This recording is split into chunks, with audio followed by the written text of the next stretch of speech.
ఓం నమో వెంకటేశాయ.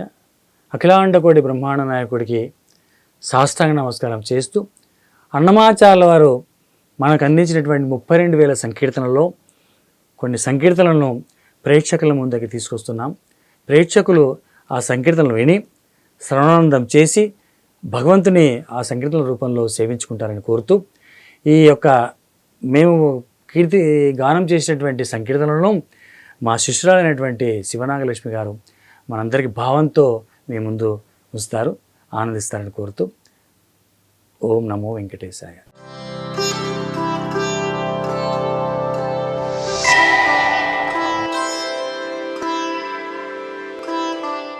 ఓం నమో వెంకటేశాయ. ఎంత పుణ్యమో ఇటు మాకు కలిగే, ఎంత పుణ్యమో ఇటు మాకు కలిగే, చెంతనే నీ కృప సిద్ధించబోలు.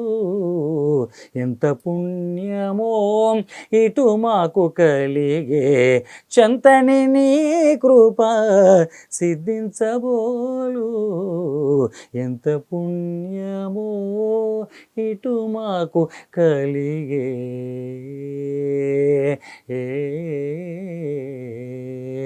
శ్రీపతిని కథ చెవులను వింటిమి, పాపములనాగెను భయముడిగే.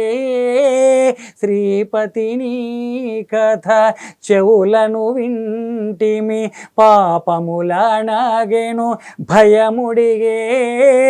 తీపుగా తులసి తీర్థము గొంటిమి, తీపుగా తులసి తీర్థము గొంటిమి, శాపము దీరెను సఫలం బాయ.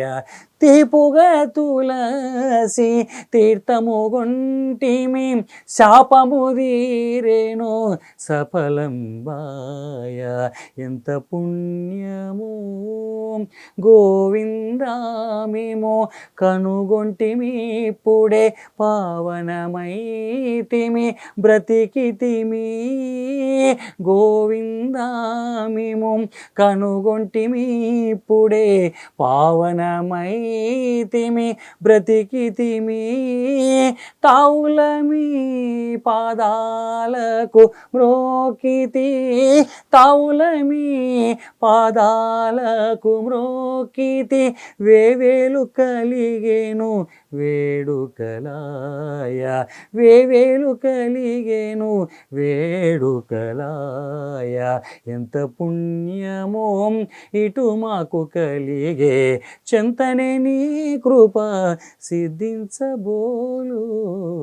ఎంత పుణ్యమో శ్రీ వెంకటేశ్వర సేవించితిమిము, ధావతి తీరెను తనిసితిమి. శ్రీ వెంకటేశ్వర సేవించితిమిము, ధావతి తీరెను తనిసితిమి. శ్రీ వెంకటేశ్వర సేవించితిమిము, ధావతి తీరెను తనిసితిమి.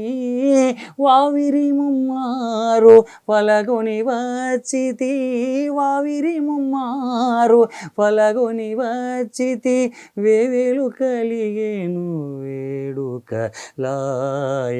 వేవేలు కలిగేను వేడుకలాయ. ఎంత పుణ్యమో ఇటు మాకు కలిగే, చెంతనే నీ కృప సిద్ధించబోలు. ఎంత పుణ్యమో, ఎంత పుణ్యమో, ఎంత పుణ్యమో ఇటు మాకు కలిగే.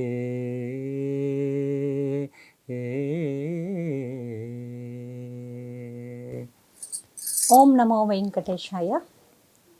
ఎంత పుణ్యమో భగవంతుని నామాన్ని స్మరించడానికి కావలసినటువంటి స్థితి మనస్సుకు ఏది అంటే, భగవంతుడు ముఖ్యంగా భావనామాత్ర సంతుష్టాయ నమః అనగా మన భావనతోనే ఆయన తృప్తి చెందుతాడు.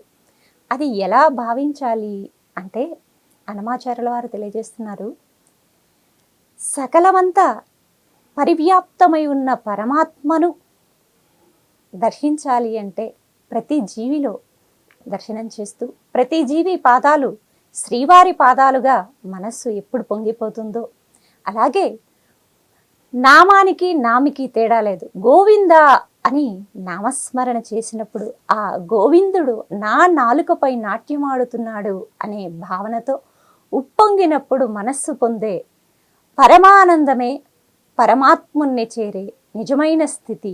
అటువంటి స్థితి ఎప్పుడైతే కలుగుతుందో శ్రీవారి యొక్క అంగరంగ వైభవం ప్రకృతి అంతా దర్శనమవుతూ మనము ధన్యాత్ములమవుతాము ఆ ప్రకృతి పారవశ్యంలో అని గోవిందనామాన్ని పిలవడానికి మనకు ముఖ్యంగా కావలసింది మనస్సు అని. మనస్సుతో భగవంతుని ఎలా చేరవచ్చో అన్నమాచార్యుల వారు ఈ సంకీర్తన ద్వారా అద్భుతంగా తెలియజేశారు. ఓం నమో వెంకటేశాయ.